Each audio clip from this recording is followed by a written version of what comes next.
Here in New York, good morning, everybody. They're at least talking tough against ISIS at the NATO summit now underway. Western leaders vowing to build a new coalition for military action against the Islamic terrorists rampaging across the Middle East.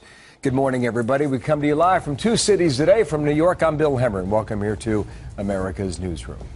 Good morning, Bill. Good morning, everybody. I'm Martha McCallum, live in Washington this morning. And President Obama and British Prime Minister David Cameron taking the lead in the new push against ISIS. They wrote a joint op-ed that appeared in this morning's London Times that lays the groundwork for action with a jam-packed agenda. Western leaders are also facing pressure from Russia to back off from Ukraine, a very full plate for the world as NATO gathers. Leland Vittert has more for us. So, Leland, back to this op-ed for a moment. What's the substance in this piece? Well, that's the question that a lot of people are asking. The op-ed piece was long on lofty language about the need to confront ISIS, but painfully short on how the U.S. and U.K. plan to do that, especially when it comes to any kind of military intervention. Many in the United States have praised U.K. Prime Minister David Cameron for coming out swinging against ISIS with both words and actions to protect the British homeland. But remember, the British leader has yet to commit his country to military action against ISIS.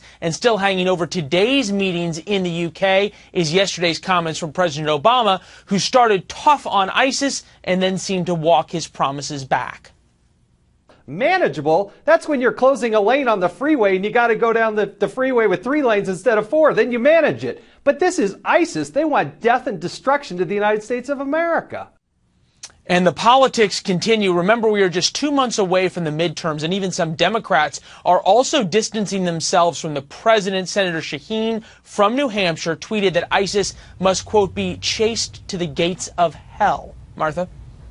So, Leland, ISIS obviously is one of the big things that's on their plate at NATO, but it's not the only thing they're going to be talking about, right? Well, absolutely not. Going back to its roots, if you might talk about in terms of NATO, talking about Russia, and the Russian foreign minister slammed NATO and the United States even before this conference began, basically warning Ukraine that it would rue the day if and when it joined NATO. It was almost belligerent to the United States, accusing it and NATO of trying to dictate its will to the world. And remember, there are a lot of Eastern European countries who are members of NATO wondering 2 things. Will Russia target us next? And if they do, will the United States and UK fulfill their promise to protect these countries, not just with words, but with military might as well? Martha? Yeah. Big question. Leland, thank you very much. Bill?